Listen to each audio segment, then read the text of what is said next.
sudden you guys get in the ring and just explodes. What caused that to be that way? I mean, it's the fight world, man. You know what I mean? I mean, it's his reputation up against my reputation. We're both prideful fighters, you know, you can't say why something really happened, but it was like, I guess, a chemical reaction. You know what I'm saying? I mean, you putting two of the best together, and he wants to prove that he can unify in two different weight divisions, and I've been waiting a whole long time to be the champion that I am today, and to finally start getting the fights that I wanted. This represents that, and I want to show how and why Keith Thurman is a little bit better than his competition. Saturday night is my platform, it's my stage to show the world who One Time really is and how great of a champion I can be. Keith, final face-off. Look in each other's eyes. There's no more talking because you know Saturday it's going down. Is this any different today than the last face-offs? Or what's going through your mind when you look in Danny's eyes? You know, he looks ready, you know, but I stay true. I stay true. When I look at you, I stay true, you know, and his eyes wandered here and there, and I'm like, wonder what that means. At the end of the day, what matters is how the fight starts. And at the start of the fight, does a fighter get to carry momentum? Does momentum shift? Okay? Now, what happens when I land my first big punch? What happens when he lands his first big punch? You know, all these things are key factors. You know, when the big punch is landed, is there even a fight left to be fought? You know what I'm saying? I mean, this is real. Boxing is real. Boxing is not like every other sport. You can play football, you can play basketball, you can play baseball. You cannot play boxing. It's just the realest of the way that it gets, man. And I know Danny's ready. He's ready. I'm ready. You know, he feels confident. I feel confident. I believe I got more to offer. You know, I believe I can box my way into victory. You know, the whole camp, because I'm a great visualizer. I visualize outcomes and possible challenges to face. You know, I don't think Danny wins without a stoppage. You know, I believe if it goes to the scorecards, it's going to favor Keith Thurman. Now, a lot of people say, well, you're in New York, he's from Philly. How do you feel about the judges? You got to understand, these are the judges. The definition of boxing is to hit and not get hit. People that did well against Danny never defeated him in the way that I defeated Shawn Porter, which is a unanimous decision, 7 rounds here, 5 rounds here, to where it's clear. They just never really got the best of Danny Garcia. Keith One Time Thurman is coming to get the best of Danny Garcia, and I'm going to challenge him and show him why my name is One Time. There's not been one opponent that's been in the ring with me and said, oh, Keith can't hit. He can't hit. His power is overrated. Not one opponent has ever said that, you know. We have one opponent in common, Robert Guerrero. Guerrero says, I think Thurman's power is going to be the difference in the fight. You know, for me, I think it's going to be my power, but I think it's going to be my boxing IQ, the fact that I can change it up. I can throw a curveball. I can throw a slider. I can do what I need to do so that you are unable to do what you want to do. That's ultimately my fight style. You talk about big punches, and his is the left hook. And I saw yesterday at the media workout, you were mocking it a little bit. Do you mock it because you think that's not going to land on you, or do you still have to respect it and prepare for that kind of punch that you can deliver? I mock it because it's there to be mocked, okay? That's why I mock it. Y'all mock it. Y'all talk about it. Why can't the champ talk about it, right? I got people on YouTube videos, their comments say, I'm rooting for you, champ. Watch out for that no-look hook. You know, throughout all camp, there's comments about watch out for that no-look hook. The funny thing is he actually throws a no-look hook. Like, there's a lot of boxing techniques that people and spectators don't know why it's an actual boxing technique, right? One of the most commonly confused boxing techniques is the shoulder roll. What is the shoulder roll? Why is the shoulder roll utilized? A lot of young kids want to do it. They want to look pretty like Floyd and stuff, but Floyd mastered it. It's a technique he mastered. He utilized it, and he knew what he was doing with it. The shoulder roll has one purpose: to take away from the right hand, okay?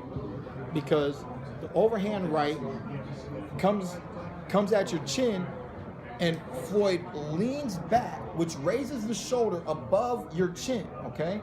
And he rolls with it, and then he pops a counter that's an arm punch, but as long as he lands a right hand, it's going to be scored by the judges as a power blow. Any blow that is not a jab is a power blow, okay? So he can roll with it, he can throw the uppercut if you start to smother. If there's distance, he can pop you like this, all right?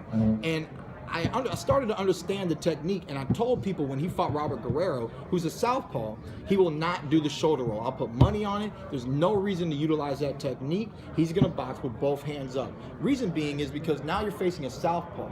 That right hand is not a right hand no more. That right hand is a jab. It doesn't hold the same weight. It is not threatening.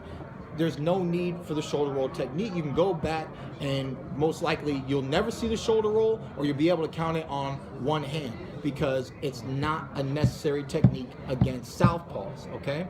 So the no-look hook, the thing is, you feel like, all right, he's not looking, but that's because he doesn't need to look. Why does he not need to look? Because the one thing that Danny likes to do outside of just trade, it's the way he trades. He will let his opponents attack first, he attacks second. When Amir Khan got caught by that left hook, he landed a right hand, but his power is not the same as Danny's. Thus, it did not knock Danny off balance, okay? And Danny being so flat-footed, some talk about that sixth toe, who really knows, okay? But he's very well grounded, okay? When he's well grounded and he knows that you're now going to put hands on him, the theory is if you can touch me, I should be able to touch you. Another thing is, fighters know I don't have to look at your face. I can look at your chest, I can look at your feet, and I'll understand the distance of which we are fighting at, how close you are to me. So the no-look hook is actually a technique of tucking the chin as far as he can down and committing to the trade, okay? So, and he actually will do it from both sides. Now, I mean, that's where it becomes a very sneaky move. Maybe a veteran taught it to him. Maybe his father taught it to him. Maybe it's just something he got accustomed to and he's attached to, just like how fighters have favorite techniques, favorite punches, yada, yada, yada. It doesn't matter, man. I've been telling myself in preparation for it, well, if he looks down, I'm getting the fuck out of the way, okay? if he looks down, I'll just get the fuck out of the way, you know? But, I mean, this is boxing, man. I look forward to this fight. I requested this fight. I talked about long time ago getting a title and then getting more than one title. That's what I wanted. I've told you this many times, that I want as many titles as I can get because I want to prove that I am the best. You either are the best or you are not the best. But it's fights like this Saturday night where you get to test yourself, challenge yourself, and find out. You know, he's known for his timing. I guess it makes up for other deficiencies in other areas. What happens early on in the fight, if he does maybe time you with something, you don't go down, but he taps your jaw. Are you prepared to make adjustments later in the fight if you do find he is timing you? I mean, look, I tell amateurs that, you know, if it happens twice, you need to make an adjustment by the third time. You know what I'm saying? There's no reason why someone should constantly be hitting you with the same punch. He's hitting you. You know he's hitting you. He done hit you again. Motherfucker hit you again. And now he hit you again. And I'm pretty sure he's going to hit you again. So, for example, I commentated Danny's last two fights, right? Guerrero opened up looking very good in the opening 5 rounds. Late as the fight went on, Guerrero started to slow down. And I don't know if that made it easier for Danny to time him. But at the end of the day, Guerrero kept walking in. He started to get timed. He never made an adjustment once when Danny was now starting to have things his way. There wasn't a readjustment. He fought like a fighter who fights with a lot of heart. He walked through it. He endured. He walked through it. But at the end of the day, that's why, even though it was a competitive fight, he lost the fight. Danny Garcia landed too many effective power blows throughout the fight, preferably after the 5th round, 6th all the way to the 12th. And there might have been at least 1 to 2 rounds that Danny already won within those opening 5 rounds. when he fought his warm-up opponent, I commentated that. I stated the guy got hit with overhand right, was knocked down. Later on in the fight, round by round, Danny was very, very not really cautious, more patient. He was very patient. He knew this guy's gonna go, so he's not gonna force it. The guy's moving this, he's moving that. You know, I'm gonna take my time, and I'm gonna hit him when I hit him. You know, this guy's not a threat to me, I'm a threat to him, so Danny was patient. But the guy was a little slick from times, getting away from Danny, but that overhand right kept popping up. The overhand right kept popping up, and I commented like, hey man, it'd be nice if you put your left hand up now. You know, you've been hit with enough overhand rights that it's time to make that adjustment, you know? So, I mean, I believe I'm a world-class fighter for a reason, you know? And I'm gonna show it Saturday night. And, you know, can Danny hit me? Can Danny hurt me? Can Danny stop me? He is a power puncher. We will be fighting with 8-ounce gloves. Boxing is real. Anything can happen in that ring. He's not a chump. I'm not no chump, you know? But what he proposes as a threat, I propose it as well. And I see myself as the better boxer. So I look forward to showing that. And I look forward to putting on another great performance just like I did against Sean Porter. Hey Keith, to keep him. Can you talk about your confidence in going into this fight against Danny versus the confidence you had going into the Porter fight? Is it the same? Is it different? Is it the same for every fight? Are you more or less confident for this fight? Well, my confidence just comes from understanding how good I really am as a fighter. Just like Danny said on the podium today, you guys keep saying I'm an underdog, but I keep winning because I'm the better fighter. Danny sees himself as the better fighter. He signs these contracts because he believes that he is the better fighter, okay? So my confidence comes from my years of boxing experience, all the veterans, the way I was raised up with Winky Wright, Jeff Lacey, Antoine Eccles, you know, I remember those days, and I remember when, you know, there were times where people were getting the best of me, but I learned so much, and it helped me be the fighter I am today. The way I fought with a hematoma against Robert Guerrero, you know, I know how tough I really am, and I proved some more of my toughness in the Sean Porter fight, a real back and forth fight, a real highly competitive fight. Some of my confidence is the fact that I don't feel like Danny has faced the real challengers in the welterweight division. Is he a welterweight champion? Yes. But I plan on showing him why this is a new weight class for him. This is different. This is a different level.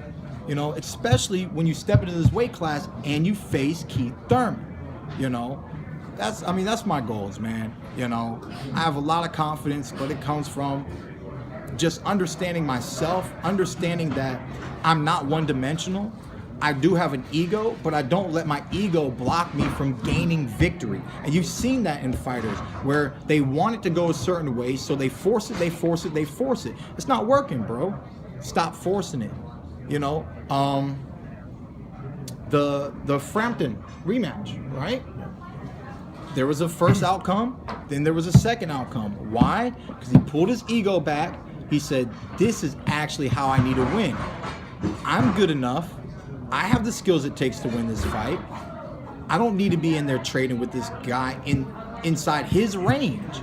He stayed on the outside a lot more in the rematch. I actually didn't get to see the first fight, but I did see the rematch. It got boring to me because I felt like Santa Cruz was pulling off the victory, so I went home a little early. I told my boy, text me the results. He texted me the results. He pulled it off, you know. So for me, Ben Getty always said you can't rely on a rematch. So you have to make the adjustment in the fight, if it's a necessary adjustment. I look at this fight a little bit, it could be similar to me and Diego Chavez, who happened to be in the building tonight. Diego Chavez and me went 4 rounds together. Boom. A mano a mano. I'm a bad dude. You're a bad dude. What's up? You know? And it's like, all right, you got my respect, man. But I'm going to show you something else I can do. I'm going to show you how much experience I really have and how I really know how to box. And let's see how you handle that. I started to win win more rounds consecutively. And then I came back and dropped my power on him in the 8th, 9th, and 10th, which he suffered the knockdown in the 9th and got stopped early on in the 10th. You know, I was trying to hurt him in the opening 4 rounds. That didn't happen. He showed how tough he was. And a lot of people know at this level, we are elite athletes. Everybody's ready from the get of the fight. Some people can be a little vulnerable. The Soto Carras fight, I got caught with a looping overhand right. I knew he had reach, but for some reason I didn't think it was gonna happen like that. And all of a sudden, I got hit on my temple and it buckled my knee a little bit. Maybe do a little hibbity-hobbity dance, a little hibbity-hobbity, you know. But I'm a tough dude. You see 3 seconds later, I got my hands down like, what? Who cares, Mo? What? Hit me again. Knock me out if you're gonna knock me out. You know what I'm saying? I tell y'all, man, I'm a real fighter. You know what I mean? But I knew, like, okay, boom, you got caught, Keith. All right, but be focused, move, be focused. Because he caught you because you underestimated his range. Now that you know his range, drop your hands and show this dude you ready for whatever. You ready for the fight, you know? And I moved, boom, boom, boom, boom, boom. And I started to dominate the rest of the round. And towards the end of that round, I caught him with some big punches and I won the round. The round I got rocked in, I did not lose that round, you know? So, I mean, this is my life. This is my struggle. These are my dreams. You know what I'm saying? This is how I make a living. I've never wanted to make a living any other way. You know what I'm saying? I mean, shoot, Keith, you can do this nowadays. You can be a commentator. You talk so well. You know what I mean? But that's only because y'all got me talking about boxing. I know boxing. 21 years in the sport. I told myself, you know, don't act like you don't know what you know. I do know what I know. I don't know how to do an oil change. I don't know no calculus. You know what I'm saying? There's things I don't know, but boxing is something I truly know, and that's what I want to show you guys Saturday night. Pete, do you So have we're to gonna, I'm keep sorry, we're those? gonna have to cut it off. So